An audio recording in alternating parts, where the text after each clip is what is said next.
L'Agence du tourisme de la Corse a donc rendu il y a peu son rapport sur la fréquentation de l'année 2024 et le bilan est positif, plus 3,2% de nuitées par rapport à 2023, une haute saison satisfaisante et une belle arrière-saison, une fréquentation en hausse donc portée par une clientèle étrangère, plus 6%. En revanche, la baisse du pouvoir d'achat a modifié les modes de consommation, les précisions de Kael Serré sur un montage de Pierre-Marie de la Foate. Premier enseignement, 2024 a été une bonne année pour le tourisme. Un chiffre est particulièrement parlant. On a enregistré l'année dernière 34,74 millions de nuitées. C'est plus 3,2% par rapport à 2023. Un bilan positif qui est porté par un essor de la clientèle internationale. On note ainsi plus 6% d'étrangers dans le bilan des nuitées par rapport à l'année précédente.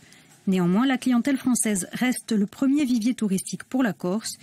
56% des touristes de 2024 viennent de France, avec 3 régions d'origine, l'Île-de-France, la Provence-Alpes-Côte d'Azur et l'Auvergne-Rhône-Alpes. Cette année, parmi les 44% de touristes étrangers, la majorité vient d'Allemagne, d'Italie et de Suisse. L'avant-saison a été plutôt favorable à la Corse puisque le territoire a bénéficié de 9,75 millions de nuitées entre le 30 mars et le 30 juin, avec un pic le 8 mai, près de 115 000 nuitées, c'est 2 fois plus que l'année précédente. Une fréquentation qui ne s'est malheureusement pas reportée sur le chiffre d'affaires des professionnels en raison d'un budget vacances plus serré et d'une mauvaise météo. La haute saison a elle aussi été belle. La hausse du mois d'août a compensé la baisse de juillet et au final on enregistre plus 1% sur la fréquentation estivale par rapport à 2023. Le pic des arrivées est enregistré le 11 août avec 465 000 touristes présents dans l'île.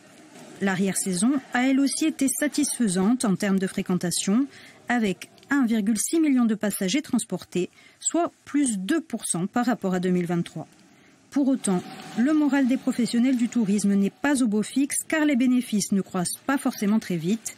En cause, le pouvoir d'achat en berne, mais aussi la prolifération des entreprises touristiques qui se sont multipliées entre 2014 et 2024.